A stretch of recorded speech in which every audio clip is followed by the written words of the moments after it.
All right, so what happens when a game has no pure strategy Nash equilibria? That's what we're going to look at here. We're going to look at the tools to solve game theoretic problems. And here, what we're going to do is we're going to turn to a mixed strategy Nash equilibria. It's what we turn to when there is no pure strategy. A mixed strategy Nash equilibria involves a situation where players randomize between two or more strategies. They do not simply just play a dominant strategy or one strategy. They mix between two strategies. So here, just a brief introduction to this type of play, this type of mixed strategy Nash equilibria. What is this equilibrium going to be? You choose a behavior or you play a mixture such that it leaves your opponents indifferent. You make your opponents indifferent in order to eliminate any behavioral pattern that they could exploit from your play. You take on a strategy where your opponent's strategy choices cannot create strictly better outcomes by changing. Your basic goal is to play a mix of approaches so that your opponent cannot gain an advantage by playing a particular strategy. Let's see why this holds as an equilibrium approach by trying to apply this to some actual games. When you see it in a game, usually you can start to understand this type of definition. So let's apply this to the world of sports. You don't do the same thing all of the time in sports because your opponents will notice those patterns and play the most effective response. Generally speaking, in sports, a predictable player is easy to beat. In football, for example, you mix up the difference between running plays and passing plays so that the defense cannot load up and try to always stop you from passing or to load up to always stop you from running. In baseball, you don't just have pitchers that throw nothing but fastballs. They mix up fastballs and curveballs. Or in racquetball, for example, you would play a mixture of hard and soft serves, aiming at different locations on the court, so that your opponent cannot just load up and say, I know where the ball's coming and how it's coming, and act accordingly.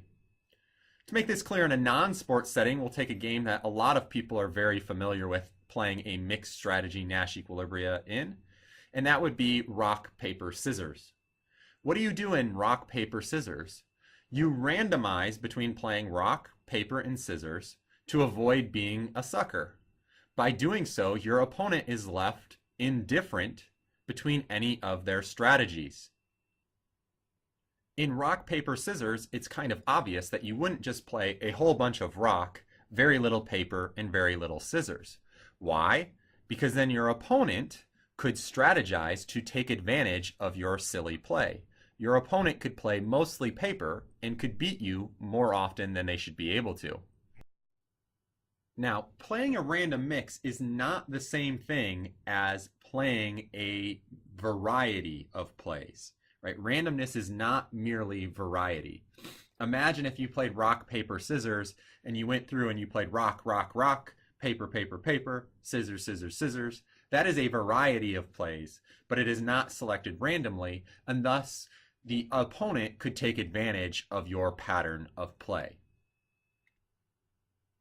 Now, your randomization does not need to be at equal probabilities. It may be, depending on the game setup, such as with rock, paper, scissors. In that case, it will be equal, where you randomly play a third rock, a third paper, and a third scissors.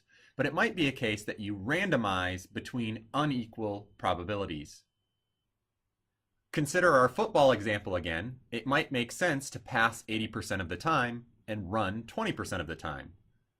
To achieve a mixed strategy Nash equilibrium, you need to randomly play pass 80% of the time and to randomly play run 20% of the time. Imagine having 8 balls in an urn that say pass on them and 2 that say run. When playing football, you reach into the urn and you pull out the ball, and that ball, whatever it says on it, pass or run, is what you play. You play pass 80%, randomly selected, and you play run 20%, randomly selected. Why would it be that 80% are for passing, but only 20% are for running? In this case, the payoffs to passing are higher than they are for running, and so you should do it more often. We could imagine playing rock, paper, scissors, where every time you win with rock, it counts as 2 wins. But winning with paper or scissors only counts as 1 win. Now, if this were the case, just like in the football example, where you have a higher payoff, you wouldn't play all 3 options equally. You'll play rock more often. But in doing this, your opponent will respond.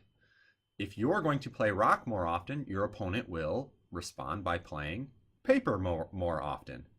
You can't just play rock all of the time because the payoffs are higher for rock. You need to randomize. But you make rock a play that you do more often than just a third of the time, and then you select from within that probability randomly between your play of rock, paper, and scissors. So you will do rock more often than paper and scissors, but you will select which you do at a random selection.